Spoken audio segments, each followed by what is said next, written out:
isn't magic anymore. It is simply artificial intelligence. Having heard our panelists before us, we've heard about the different ways, the applicability of artificial intelligence, machine learning, data scientists. We are thrilled to be here today and talking to all of you. I am Minaxi Indra, President at upGrad for Business. Over the last 20 years, I have had the pleasure of working with large enterprises and multinational companies, talking to them about their business transformations and exponential growth. Here, I have the pleasure of speaking as part of upGrad, which is the largest higher ed education company worldwide. I have on the stage with me my colleague and partner in crime, Moytreyee Konwar. Moy, as we fondly call her. She is the talent and the think tank behind everything that we do with companies, the products, the solutions that we take out. Moy has 22 years of industry experience across global companies. She's worked with Cognizant for 20 years. For the last 2 years, she's been helping us partner with companies, understanding their skilling requirements, building programs and projects that deliver magnificent results for companies. Having watched her in person and in companies, she's passionate, enthusiastic, and the only thing that she delights in over-exceeding not her customers' expectations, but her own. So thank you for partnering with me on this panel, Moy.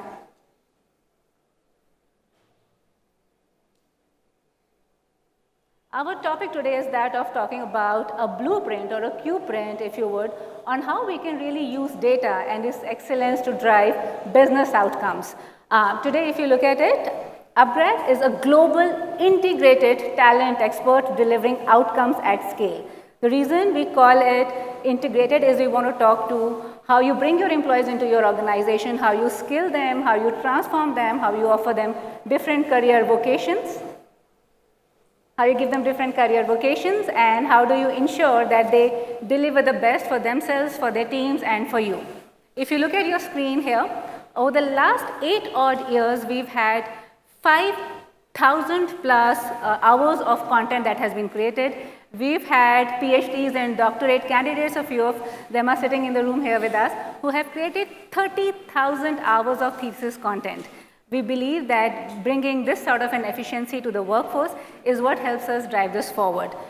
We have about 400 plus industry mentors, student success mentors who work with our customers and our partners to deliver the outcome. So today we are very pleased to share that 5 out of 6 of our learners get the desirable outcome that they take onto a learning intervention. And I would take a pause here. This is significant. Most times when you speak to your colleagues, your friends, your team members, it is very hard to quantify the outcome that they got out of the learning engagement that they've done. And that's pretty much the secret sauce that Moy and I want to talk to you about today. This is, of course, on the back of about a 93% completion rate, which is pretty much the best in the industry. By doing what we do, we have been awarded globally by Brandon Hall, which is the market leader when it looks at Human Capital Excellence Awards in terms of best use of blended learning, best application, best learning, and best certificate program.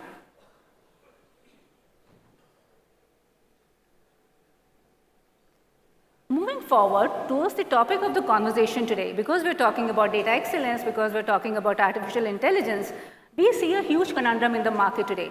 When we go and talk to data scientists, data engineers, AI, ML specialists, they speak about their organizations not being ready to transform their own organizations through the skills that they have in-house. If you look at one of the data points that we have put out here, is about 89% of our employees talk about lack of skills in their organizations being something that's holding them back. At the other side of this, the same employees also talk about them wanting to get upskilled in their own roles, because if not, then they kind of might not see themselves having a successful career in their own organizations. That's a very, very significant and a very, very scary statistics. At the other end, if you look at business leaders, most of them speak about 3 out of 4 business leaders that we spoke with shared that they want their employees to learn while they are on the job. So intuitively, it might feel that we have an alignment, but clearly not. Employers are also talking about bringing more of a compensation, better salary structures for their employees, those who are interested in upskilling themselves. Pretty much what that tells us is that we have a huge conundrum in the market today. There are employees who are talking about wanting to get upskilled but not having the venues. There are employers who are talking about upskilling their employees but not really finding the fitment. If you look at it, there are 98% companies, which is pretty much almost all the companies that we work with, partner with today, talking about significant skill gaps in the data science roles that they have. And we know how intelligent this is when companies want to scale, optimize, bring efficiencies into the organization. With that, Moy, I'll come to you. Given that you won 19 odd Brandon Hall awards yourself in your 22-year career journey, do you really think that this is unsurmountable? How can companies work to bridge this skill gap? Hey, thanks, Minaxi, for asking that question. So, in my current role as head of products and solutions, when I talk to organizations, they come to us for a need. One thing I always tell them, before I could place a product or a solution, putting together a lot of products for you, think about ensuring that you have the right profile in so that you can get the right profile out. This is what I call as the profile for success for any skilling program. Now, the good news is that we ourselves, and I also have been part of the industry, we ourselves know that there are certain roles within organizations who are very suited with certain foundational skills that they already carry, and hence it gives them a big thrust to move into data roles through a skilling plan. So, typically analysts and operations tend to be as close to data as you can get. Now, with a few more skills that can be put as part of any program, they can move to data roles. App developers have programming language skills. Right? They are very close to tool sets. So by giving them a few more, skills as part of a skilling plan, they definitely can pivot out to data engineering roles. And I think I'm preaching to the choir here. ETL engineers are also roles who can pivot out to data engineering roles. Actually, organizations have done that. Right? There are organizations who have worked with us. Their entire set of operations team, they are actually getting them upskilled into data roles right now. Same is the case with analysts, same is the case with app developers. Yeah? So we advise them, we take the advice, and then we have the right profile in for the right profile out. Now let's look at what happens when you get the right profile in, put them through a learning plan, a skilling plan, and they are actually now ready and shipshape for actually delivering on the job. Now, these are some of the learner testimonials where learners have been able to articulate the change in their behavior, the change in their day-to-day work, post the skilling that they have actually gone through us when their start of the journey were roles like analysts, operations, or even domain experts. And I'll talk through them very quickly. So if you see the first two, these are actually MBA graduates. They are freshers from college, and they went through a data skilling program with us. They have been able to articulate, things like 25% increase by 25%. Data analysis time has improved by 125% post the skilling they have gone through us. The next three, again, I would have to say this was a very, very progressive organization. They actually brought in their entire set of electrical engineers who are domain experts, put them through a data science program, and they have now become data scientists, having been able to use predictive analytics to figure out failure points, to figure out defects ahead of time and course correct them. Yeah? Again, look at the kind of articulation learners have given. 20% increase in shop site revenue, clearly a business outcome. A learner himself or herself is able to articulate. Likewise, which business leader will not like to hear that post a skilling program from my own in-house talent, I've been able to get my talent to win 2 client pitches. So you could see there are many more such testimonials that learners have given where they have articulated changes in what they do, which further perpetuates a business growth. Yeah? Now let's also look at what learners have done as a give back to industry through our programs. Look at this. And we talked up ahead about the thesis work that gets done as part of the programs that we have. Look at what learners have actually done for a variety of industries that are here, the kind of intellectual capital that they have been able to build for the specific industry through the top thesis work that they are doing as part of our skilling programs. Yeah? So it is sort of a give back to business, give back to industry itself. Now, this is learner testimonial. So if we have been here, as Minaxi pointed out, 8 years. Last 2 years, we have been talking to organizations like yours, around 100 of them, if not more. So we add products and solutions at upGrad for Business. We actually looked at all the data, all the reasons organizations come to us, how actually we are doing the skilling plans. And we figured out that if organizations have to mind the skilling gap, that means 87% realize that they have to skill in-house and they should really do it fast because 98% are saying they are failing on account of lack of skills. Then there has to be a very cogent blueprint organizations have to keep in mind when they are planning for skilling talent in-house to mind the gap of skills and close it as much as possible. And this is what we are calling our Q-print. Yeah? There are 6 facets that industries, organizations will have to keep in mind when they are thinking of using skilling as a big part of their annual operating plan, their charter, to ensure that they are able to reskill, upskill their talent in-house. First thing, reimagine industry readiness. Now, I'll have to tell this group that in my own career as an industry practitioner, I actually saw AI reading reams and reams of Java code and then generating unit test cases. 10 years before that, I was a Java developer. I can assure you that we were supposed to actually show 75% of unit test coverage for all the code that we developed. That 10 years previous me would have been spooked looking at AI generating all the unit test case for me because I'd have asked myself the question that if AI and automation can do that, what are the skill sets, mindsets, and tool sets that I need to know now? Yeah? So reimagine your industry readiness. My point, what we realize is that don't think about a horizon which is like 6 months. Think of at least 2 years from now when you are thinking about making your talent industry ready. Yes, industry 4.0, but now we are talking industry 5.0.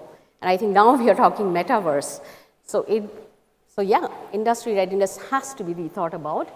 The next one is credentialing. Very important piece. Very important piece. Very important piece when it comes to any kind of skilling plan. The learner needs to really feel like I have a badge of honor now after having gone through this skilling plan that organizations has put for me. Likewise, businesses are able to actually show that my talent is now credentialed. They are carrying the qualification and hence we are best fit for you to do business with us. So it's a win-win for both parties. So organizations have to think of credentialing. Again, harking back to my own career, I have seen candidates actually putting their GitHub profile as part of their candidature, showing the qualification of their work in OpenStack projects. Certifications, qualifications, any kind that actually shows that you are qualified for their job becomes very necessary when you think of a skilling plan. The next one is, of course, agility to adapt. Now, again, in my industry experience, and I'm sure a lot of you will actually relate to this, it was in the year 2009, and at that time we were talking of Yahoo UI libraries. Anybody knows Yahoo UI libraries here? Okay, so that was a front-end technology. Circa 2010, it became Google Web Toolkit. And then I think Dojo came at some point, and today JSON rules the roost.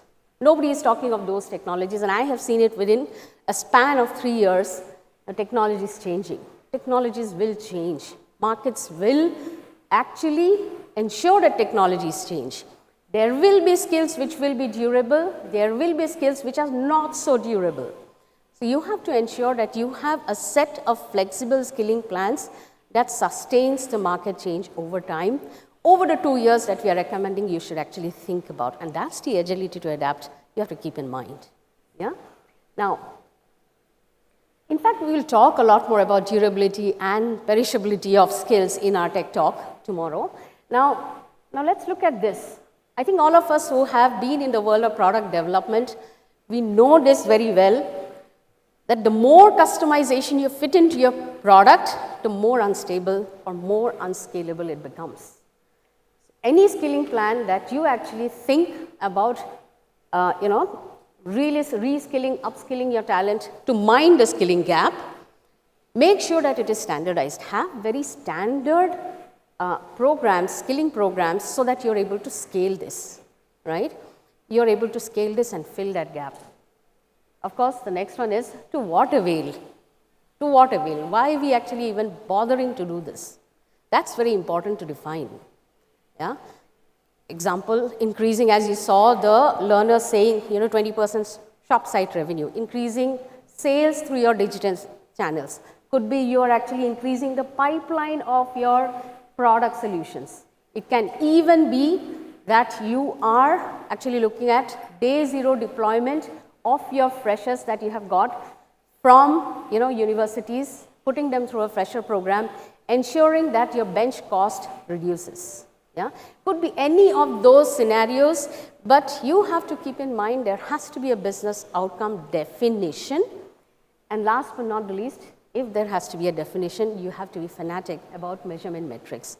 Continue to measure the learners, the talent's progress through the skilling plan and ensuring that the business outcomes are met at the end of it. So this is the blueprint that we have been devising post all of the work that we have done in the last 8 years and 2 years of talking to organizations as well. Now, thing is, when organizations come to us and we advise them on the cube print, there are 3 specific business scenarios that emerges where each of the cube print actually fits very well. And these are business scenarios organizations are talking to us about. One is, of course, role transformation, reducing skill obsolescence, and then employee retention. So, Minaxi, I have seen you very up and close advising organizations. Do not even talk about skilling without defining business outcomes. I think, if I have to actually say one person who has been fanatic about ensuring that businesses do define the business outcome, not learning outcome, it would be you. So why don't you tell us, some of the things that post this almost to the point of nagging has actually achieved for businesses. Ultimately, it has made them happy. They have achieved a lot, but go ahead, let's hear from you. Thanks for that, Moy, and I love how you've put across a step-by-step guide, blueprint, or a Q-print, if I may call it, yes, about business success, skilling, bringing it all together. I especially love the way that we have listed out the 3 themes that organizations are looking at today. So before I address Moy's query back to me, if the last 2.5 years have really spoken to us about, it's about agility, it's being able to pivot faster. We've had more and more employees who are talking about role transformation, and those transformations aren't linear. They're talking about very disruptive switches for themselves. Companies, when they're not able to offer them, they're looking for the whole great attrition, the whole great reshuffle, you call it what you want. We've also noticed large tech companies were talking about skill obsolescence in their organizations. Till about 5 to 7 years back, that would have been a ridiculous statement to make, but that's the world that we are living in today. Employee retention, all of us are kind of seeing that in our own day jobs, our colleagues, movements that are more frequent than what we had imagined. So with that, Moy, yes, of course, the proof of the pudding is really to kind of eat it. It's really not just to kind of talk about the concepts, but see how we have really applied them and applied them in a manner that's quantifiable for our CEOs, for our finance heads, for our procurement heads, for our CHROs and our business heads. So if I were to kind of look at, I'll draw your attention to the screen. The first one on the left hand of your screen, we are talking about one of the largest retail and manufacturing companies in India. It's a conglomerate, it's the largest terry towel provider in India. I think most of you have got who I'm referring to here. We started working with them about a year back, and the key things that their CEO, who's building a layer of data efficiency and a layer of data excellence in her own organization, they spoke about, can we offer role transformation to our shop floor, to our plant, to our middle management, and even to our leaders. Because if our leaders don't keep pace with the advent of technology, they will not get the respect and the regard of their team members. We embarked on a Power BI project, which was based on business analytics and data analytics. It was a 20-week program, roughly around 4 months. And what we really did was took 5,000 plus Excel sheets and Excel trackers that they had. And I'm sure that speaks to all of us. We all live on Excel sheets these days. They took 5,000 plus Excel sheets, brought them, equipped their team members, skilled them on Power BI, and crunched that into 500 dashboards that was 100% built within their own employee base. The CEO told us at the end of the program that had they gone externally to a consultant, it would have cost them $50 million, given the complexity of the business units that they have. No brainer there then that this project, when we nominated it for Brandon Hall, won the best use of blended technology and upskilling, and won a gold in that one. With that, I'll bring to the next one, where we're talking about the largest media and a PR agency of India, and they actually contracted with us to talk about upskilling the sales team. And I'm sure most of you are wondering about, what does sales have to do with data, and what do they have to do with artificial intelligence? I would actually say a lot. Best sellers and best business development and customer custodians are the people who understand the trends about their customers, the trends about their customers' industries. They are the ones who are able to correlate that and go back to their customers and talk about what more they can do. So here, we've had 93% completion rate of the people that we had within this organization, which is roughly about 800 sellers who have now been able to grow their own accounts, their own territories, by about 15 to 18%. And you would notice in the last 2 years, where not every organization is spending, this is a very, very strong data point that we speak about. Again, this has happened because there was a mandate at the leadership level. It was trickled down to the middle management, and it actually went down to the people who are actually going and talking to these said companies. With that, I'll now come to an energy and utilities company. We always speak about these being behemoths, these being giants. The company that we have in front of you is the largest power transformer company here in India. They have plants across the country. They don't have a problem of employee engagement. They don't have a problem of employee attrition. What they want to do is, we have a good bunch of people, very intelligent, they have the skills of today, but will they have the skills of tomorrow? Because my employees will very soon find themselves obsolete in terms of the roles and the jobs that they're doing. Again, a mandate driven straight from CEO with a strong, strong advocacy from the business heads and from their HR heads. What we did here was, we ran a 20-month program. So the first example was 20 weeks. This is a 20-month program wherein we took their employees through the journey of building data science capabilities for them, machine learning, AI, neural networks, so have you. At the end of 12 months, we created 14 capstone projects that were actually business challenges that this organization was looking at. All 14 programs went through. Right now, as we speak, there are about 3 of them which are actually live and have been deployed in the organization. 6 more are under a committee because it's a large organization. They have a committee that kind of goes through and approves all of this. The data point that we heard from our stakeholders here was, by this, they were able to do very cool and quirky things like use drone technology to figure out the drought-prone areas and do risk mitigation there. In their own automation and processes, they were able to figure out 50 plus defects in one process chain, which improved their turnaround time and their customer success by about 25%. Imagine how significant that is when you're looking at everyday utilities that we use, consume, and rely on. Next up, the next 2 are related. These are more tech and ITES company specific, and we know that tech companies are really the powerhouse when they look at data, excellence, artificial intelligence. The first one here has their end customers, which is in healthcare. They are an IT provider themselves. They partnered with us on campus to corporate programs and bringing their engineering new employees to understand what healthcare sector needs, to understand and refresh their own skilling. By doing this, they were able to take these employees and make them job ready, like Moy said, on day 0 itself. By doing that, it was very delightful for us when our stakeholder came back and said, hey, not have I received 4x ROIs, not 40 times, but 400 times ROI. This is not a typography, right? This is 400x ROI that they have been able to deliver. And again, this is ongoing. The last one I'll talk about is more in terms of IT-enabled services, and while we have multiple examples here, the one that I would focus on is again on data onboarding programs across the different real-life projects and billable projects that these companies have. By making their workforce more skilled and hyper-industry focused to the industries that they are servicing, they were able to save cost by about $300,000. That's significant. That's almost like the profitability of a quarter for most of these organizations.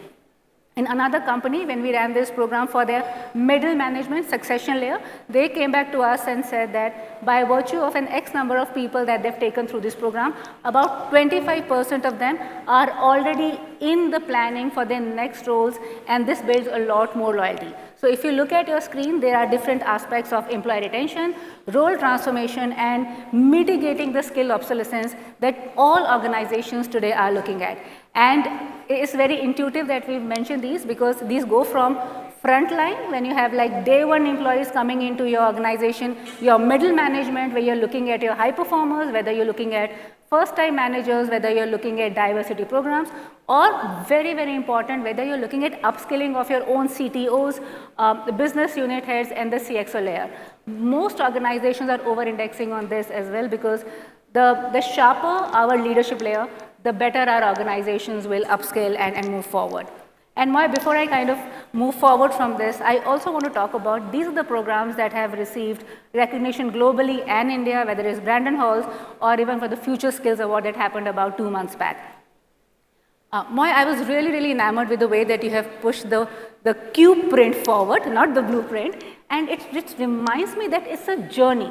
It's not at one day do you deliver all of this, but what's very critical is, are we really reimagining what industry readiness is? Are we bringing our employees not just to cater to the projects, the programs, the business needs of today, but are you looking at 6, 12, 18, 24 months down the line? Because please understand that our employees get very frustrated if our organizations keep pivoting every 6 months. And we do know that does happen in real life, but the more ready that we are for the changes of automation, Industry 5.0 coming in, the more we can help empower our organizations, our teams. When you look at credentialing and ability to adapt, if you notice here, we're talking about a few of the companies that have partnered with us, are on live projects with us, and it's very critical that we don't look at credentialing just as a tick mark. This is not just for your CVs and this is not just for your LinkedIn profiles, but this is really the proof point that makes our employees feel that they are equipped to take the next step or a higher step in their organizations. If you remember the first data point, employees want to get more empowerment, they want to learn while they are working, and this really enables organizations to take charge of that. The standardization, pretty much Moya explained that very well. I would just talk about a couple of parameters of business outcomes. So whether you're looking at consolidation, optimization, profitability, predictability, or a meld of all of these, the skilling and the employee engagement that you do on your upskilling paths are the ones who are going to pave the path for it, and you can measure it in terms of not just the completion rate, which are the most bare minimum ones, but also your employees' confidence of doing their job well, their willingness to take on new projects, and for you to really see the efficiencies in 3, 6, 9 months as we go forward. And with that, I think we pretty much come to the culmination of this, and before we wrap up our session, we would really want to talk to you about 2 things that we want to leave you with.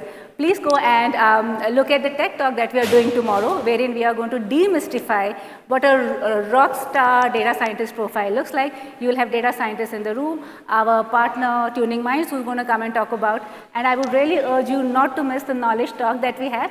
We have companies like PwC, HPE, and Tiger Analytics speaking to you about the business outcomes that they have seen from their partnership, and I know there are a couple of our partners and stakeholders sitting in this room, so we look forward to hearing them. Before we let you go, please put your feedback on the QR code you have, and we would love to take this opportunity to formally unveil the learning playbook for organizations, featuring the Q print that we've just spent the last half an hour talking to you about. So Moy, if you could please kind of come closer. Thank you so much. Incredible gratitude to unveil this along with you.